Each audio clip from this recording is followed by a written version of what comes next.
And now, stay tuned for the program that is rated tops in popularity for a longer period of time than any other West Coast program in radio history. The Signal Oil program, The Whistler.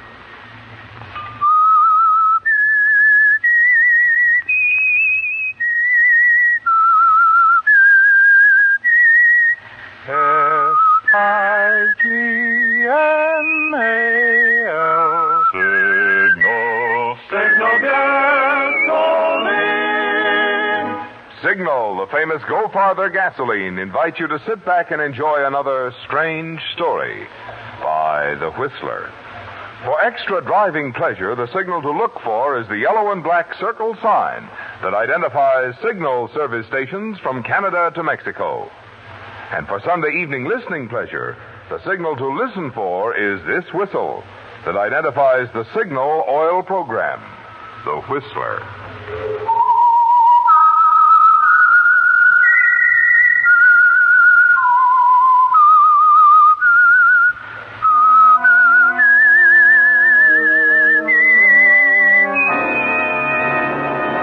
I am the Whistler, and I know many things, for I walk by night. I know many strange tales hidden in the hearts of men and women who have stepped into the shadows. Yes, I know the nameless terrors of which they dare not speak.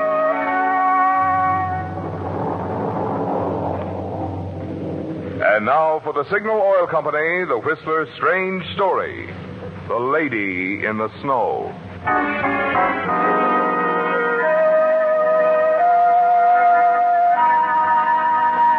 It was midnight, and the street was quiet with the serene, gentle stillness of the hour, except for the light shining brightly from the drugstore on the corner and from Brent Morrison's home studio a few doors down the street. The rest of the neighborhood was dark.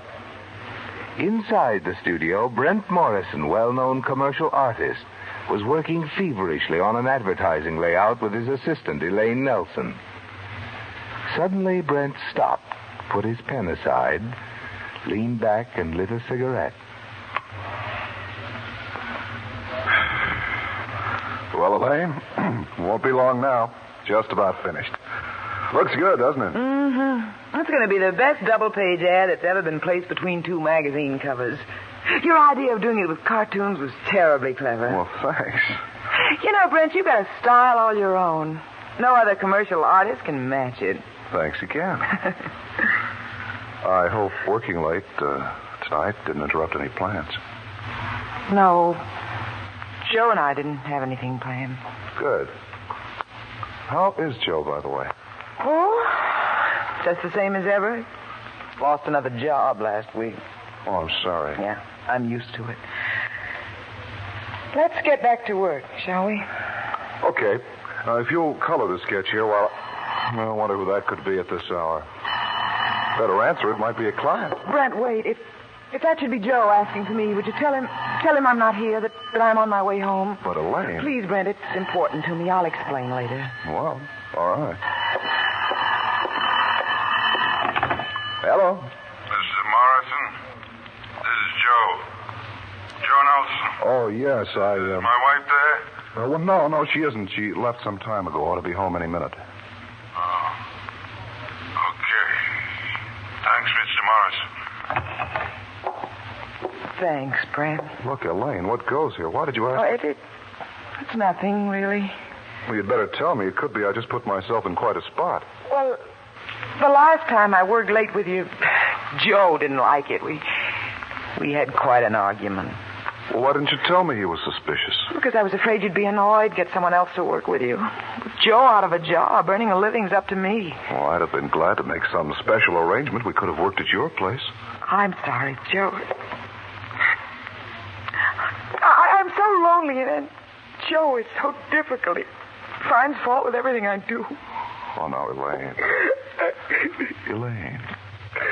If there's anything I can do... Thanks, but I guess there isn't. It's nice to know you're willing to help. You're a wonderful girl, Elaine. It's just too bad Joe doesn't understand. Wow. It's a very touching scene. Joe. Yeah. Very touching. I figured you and this Morrison guy out all along, baby. Oh, wait, you're all I knew wrong. you were here. That's why I called from the drugstore on the corner just to see what Morrison would say. He gave me the wrong answer. And he's gonna pay for it. This andiron will do the trick. Fred, look out. You raise an arm to stop him, but Joe moves in quickly. Sharp, sudden pain, and you're almost defenseless against the rain of blows against your arms and body. And then just as suddenly, it's there in your hands, the gun, your gun. You see Elaine realize that she's handed it to you. Your gun, Brent. You know it isn't loaded, but it might frighten Joe off. He grabs for it. The struggle for possession heightens. Suddenly, you feel Joe relax, and then he crumbles. Brent, you shot him. But how? The gun. It was never loaded before. Elaine. Is he? Yes. He's dead.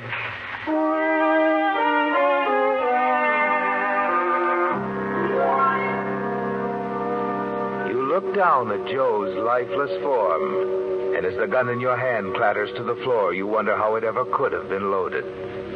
You blink in amazement, turn from Joe to Elaine. Your mouth forms words to say to her, but the words won't come. She just looks at you, a steady, expressionless stare. And then... Hey, what's going on in there? I heard shots. What happened? I'm so glad you've come. That man there, Mr. Morrison, he just shot my husband. Elaine! It was an accident. It was self-defense, and you know it. Oh, it's no use, Brent. I won't lie for you. Whatever was between us is over now. I can't defend a murderer. This man's dead, all right. Yes, I had, and we'd better call the police. I've already phoned him, lady. Did it as soon as I heard the shots.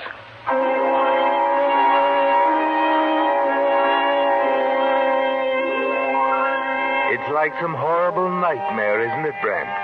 You try to shake it off, but it's no use. You can't understand why, but Elaine is saying you murdered her husband, and the police are on their way. You stand there staring, Elaine weeping softly, the man looking at you curiously. Here the police come now. I better go out and flag them down. I couldn't give them the exact address. I didn't know it. Elaine, what's this all about? Tell me. Oh, come off it, Brent. You can't be that dumb. Dumb. I'm beginning to see. You planned the whole thing. Me on the phone telling Joe you weren't here. And then when he came, you gave me the gun you loaded without my knowledge. You wanted me to kill him. The police will never know that, Brent. But why? Why did you want Joe dead? Simple. $20,000 worth of life insurance. With $20,000, a girl can live a little. She can do a lot of things. But Elaine, why did you pick on me? You're handy. Besides, I don't like the way you've used my ideas. That's not true, and you know it. You don't think you're going to get away with a brazen frame-up like this, do you? No? Of course I'll get away with it. As you hear the police car stop outside, you suddenly spring into action. Before Elaine can stop you, you're out the door, running down the back stairs. Stop him! He's getting away! Stop him!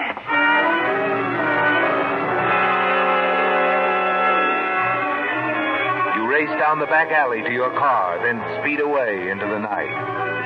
As you reach the outskirts of town, you hear the siren again. You know they've picked up your trail. And now you realize it was a mistake, wasn't it, Brent? Running away. The gun, your gun, Brent, back there on the floor of your studio, your fingerprints on it. By running, no one will ever believe that you were framed for the murder of Joe Nelson. Several miles later, you turn into a narrow road leading past an old abandoned quarry. The police car is closing the gap between you. And then too late, you remember the sharp curve above the old quarry, the deep pool at the bottom. Your car spins, skids, heads for the steep embankment. Quickly, you open the door, jump, just in time as your car starts its horrible descent toward the quarry pool.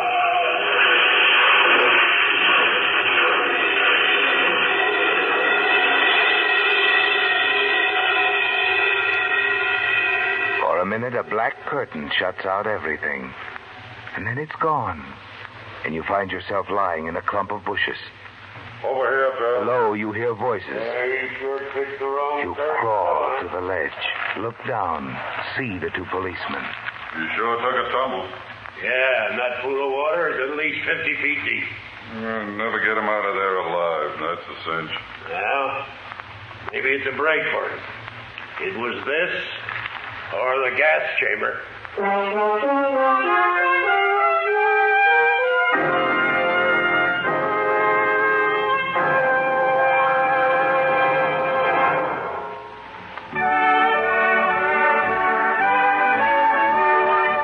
Tonight's $20 Signal gasoline book goes to Helen E. Bryant of Santa Ana, California, for this limerick. My jalopy's a gallant old lass, though not in the Cadillac class. Greater mileage I get, and speed too, you bet, when she's filled up with good Signal gas. Signal, signal, signal gasoline. Your car will go far with no other gasoline. Tonight's limerick writer was twice right when she said that with Signal, the famous Go Farther gasoline, you get both mileage and performance. Naturally, you get both, because today's great Signal gasoline helps your engine run more efficiently. So whether you're looking for economy or whether you're more interested in peppy pickup and smooth, effortless power, remember you get all these things that make driving more pleasure when you switch to Signal, the famous Go Farther gasoline.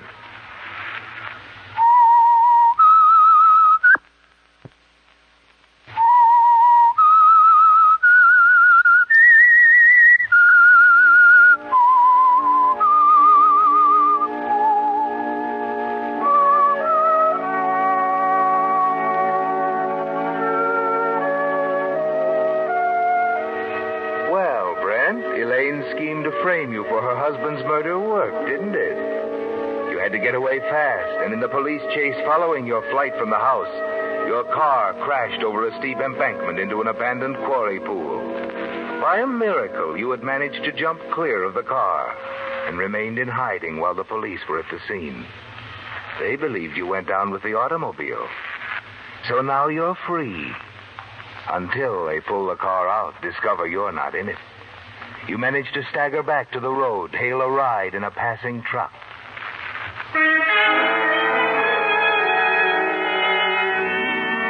You do a lot of thinking, don't you, Brent? And shortly before dawn, you get off the truck at the outskirts of a small mountain village, Kentville. You make your way slowly into a clump of trees, drop exhausted on the grass, and soon you're asleep. When you open your eyes again, the sun is shining, and there's someone standing over you. Hello. Oh. Hello. What? You're hurt. Your shirt, there's blood on it. It's nothing. I just slipped a while ago. Fell on some rocks, just scratched myself up a little. Oh, here. Here, let me help you out. That's all right. I'll be okay. Oh, you are hurt.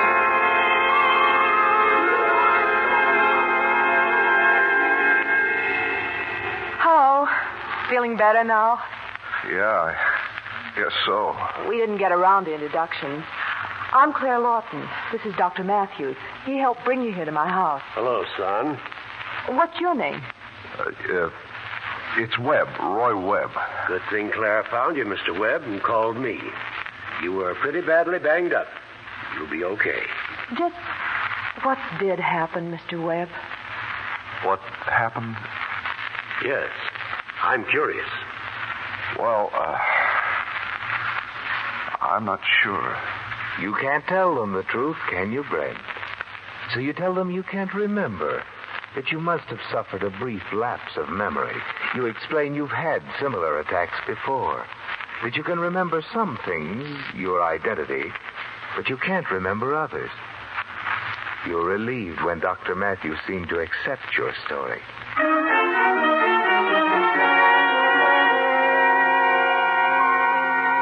The following week, with the help of Dr. Matthews, you find a furnished cottage. You're glad it's inexpensive because you don't have much money with you, Brent. and you realize you can't write a check as Brent Morrison. You're certain the police have already pulled your car out of the quarry pool, discover you've escaped. You've got to hide out now. And Kentville seems a safe place.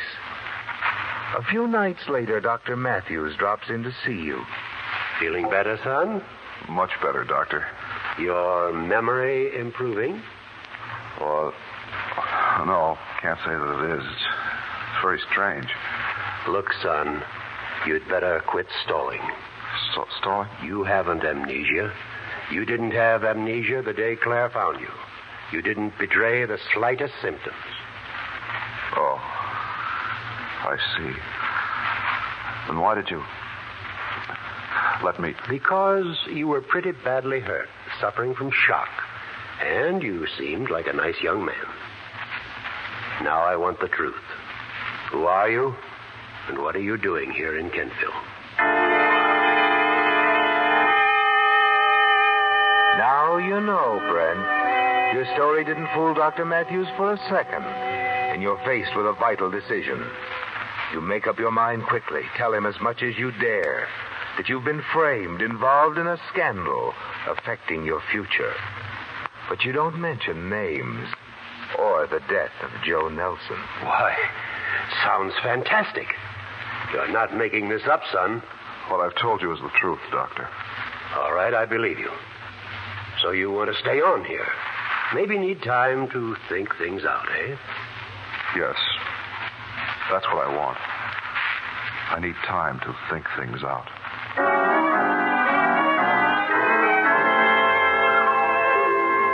You feel safer than you have in a long time, don't you, Brent? And you're certain you found a real friend in Dr. Matthews. There's Claire Lawton, too. And though you've known her for only a short time, she already means a great deal to you.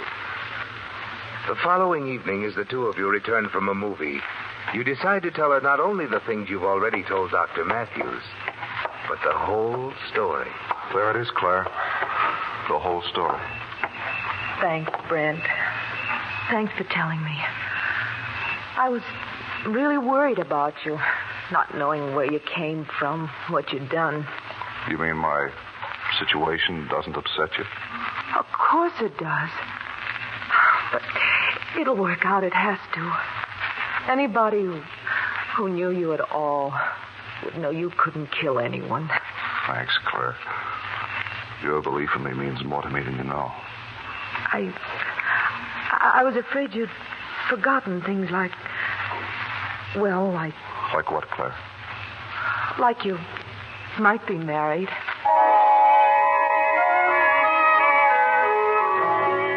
There's little doubt in your mind as to how she feels about you, Brent. And you realize now you never want to leave Kentville, Claire, and friends like Dr. Matthews. But staying on here presents a problem. Money, Brent. What little you have will be gone soon, and you have no way of getting to your funds at home. But you can still draw and paint, can't you? And suddenly an idea hits you. A cartoon strip, one you've had in the back of your mind for a long while. Now, if ever, is the time, Brent.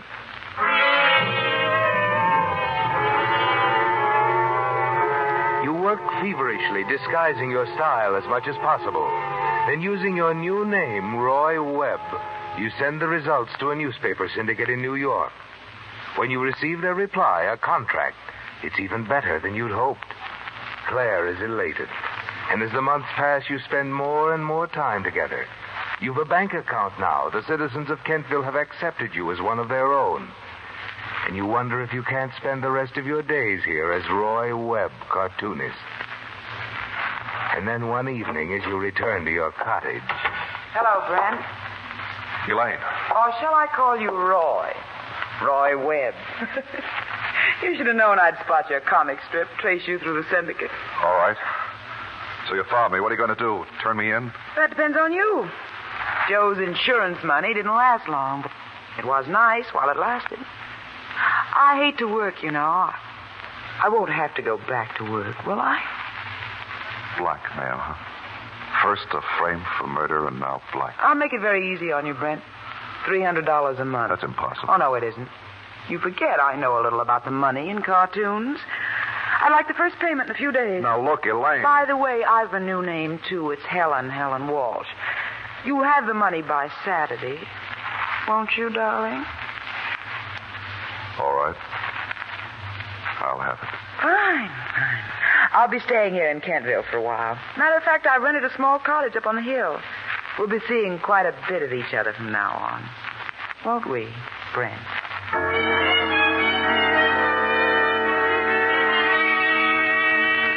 As the weeks pass, Elaine becomes more and more demanding. Insists you take her to dinner, the movies, and the lonely roadhouse on the outskirts of Kentville. And finally, she demands that you increase her allowance to $500 a month. You manage to stall her off for a time. But then one night, as you're driving up to her remote cottage, she tells you of a new plan. You know, Brent, I'm getting pretty fed up with this burg. I think it's time I moved on. Palm Springs, maybe. Oh? Isn't this rather sudden, this decision to leave? Oh, I guess it is. You're coming with me, of course. Now, wait a minute. I like it here. I know, but I want you in Palm Springs, close by. You and the money. If it's the money you're worried about, I'll mail it to you. You might, for a while. Then you'd miss a payment. I'd come back here and you'd be gone. It might take weeks to find you. Oh, no, darling. Well, perhaps we can work something out, Elaine. At least give me time to think it over. All right. 24 hours. You can think it over that long. Just be at my cabin tomorrow night, Brent. And you'd better decide to go with me.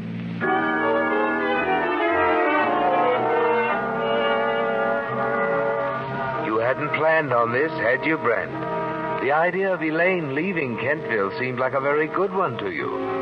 But you never thought she'd force you to go with her. You don't sleep well that night. And during all the next day, the decision you must make twists and turns in your mind.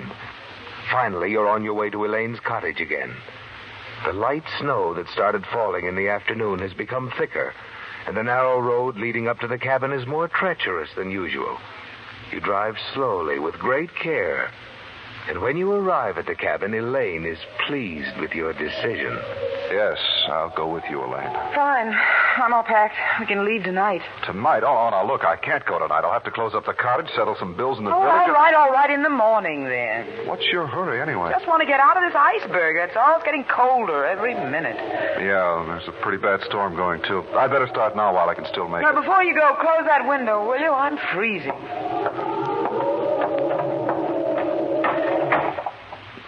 As you start back from the window, you watch Elaine strike a match, bend down to light the gas heater.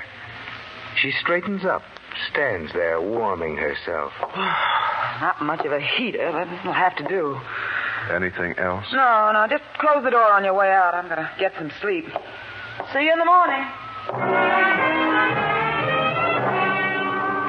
Outside, you brace yourself against the wind, make fresh tracks in the snow to your car.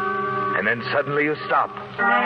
In one blind moment, you whirl, head back toward the cottage, around to the side, the main gas valve.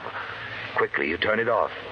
You wait one breathless moment until you're certain the light in the heater inside the cabin has gone out. And then you turn the valve on again.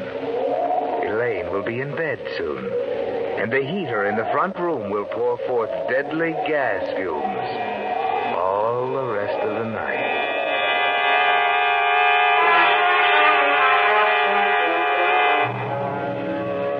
Only after you reach your own cottage do you realize what you've done. You pace up and down, your heart pounding. She deserves to die, doesn't she, Brent? And you keep telling yourself that's the way it's got to be. But it's no use, is it? You can't let her die, can you, Brent? No matter what she's done to you, you know now you can't commit murder. You go out into the storm to your car. You drive crazily up the narrow road again, twisting, swerving dangerously. Your own safety isn't a factor now. Even though Elaine is vicious, threatening, you've got to reach her in time. Only 2 more curves and you'll be there. Your foot is almost on the floorboard now. And as you take the first curve at top speed, a pair of headlights suddenly looms ahead.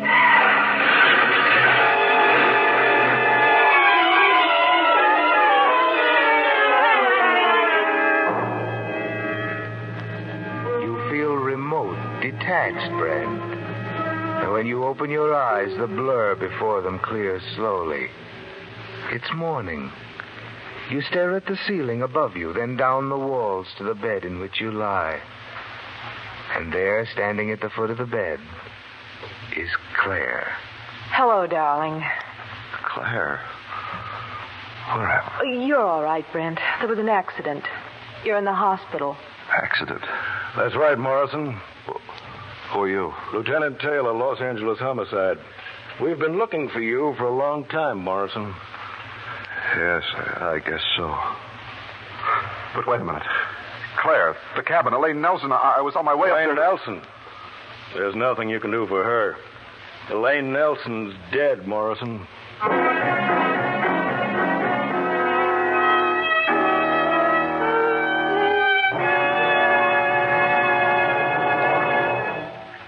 If automobile engines were made of glass, a lot more drivers would certainly switch to Signal Premium Compounded Motor Oil.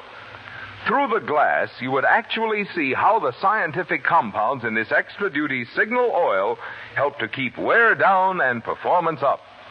In the cylinder head, for instance, you would see how one of these compounds keeps Signal Premium from breaking down under heat, keeps it from forming harmful gum and varnish. Around the piston rings, you would see how a second compound in Signal Premium actually removes carbon. And down in the bearings, you would see how still another compound prevents corrosion. Yes, if automobile engines were made of glass, you'd see the many things Signal Premium does for your motor besides just lubricate. In short, you'd see why, if you want to keep your motor's performance young, you should get your next oil change at a Signal station. Get it changed to Signal Premium Compounded Motor Oil.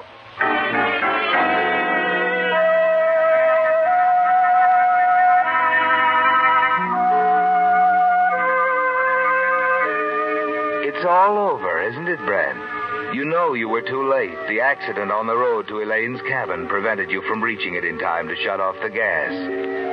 And Elaine Nelson is dead. Now, in your hospital room, Claire Lawton, the girl you're in love with, is standing by your bed. So is Lieutenant Taylor of Los Angeles Homicide.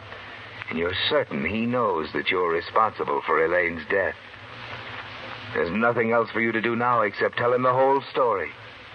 But you know he won't believe a word of it. As you start to explain... Save your breath, Morrison. We know who did it. We know the whole story. Yes. I suppose you do. As soon as the local police got the facts, they called us. That's why I came. It's all cut and dried.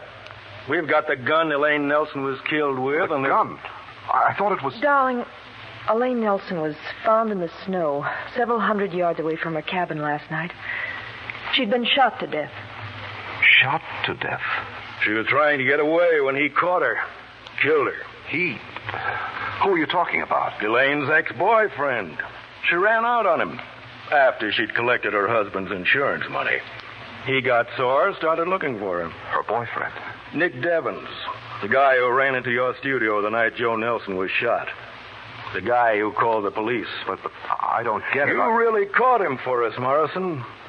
After Devens killed Elaine Nelson last night, he was making his getaway. Driving down the road from her cottage when your car crashed into his. Devens, you mean he... Yes, Brent.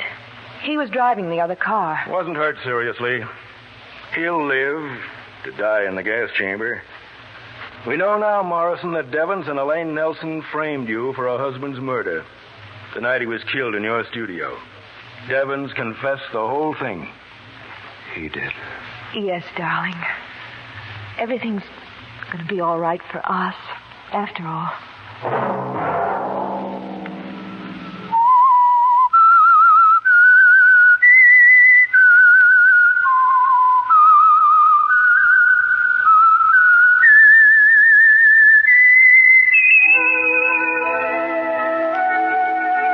Whistle be your signal for the Signal Oil program, The Whistler, each Sunday night at the same time. Brought to you by the Signal Oil Company, marketers of Signal gasoline and motor oil, and fine quality automotive accessories.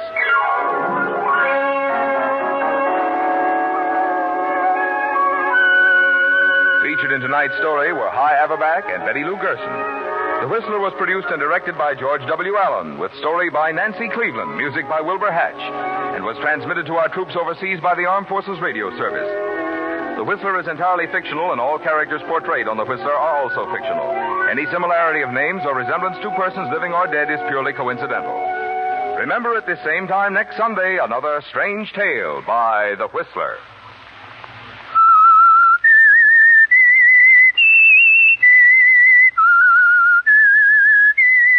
S-I-G-N-A-L.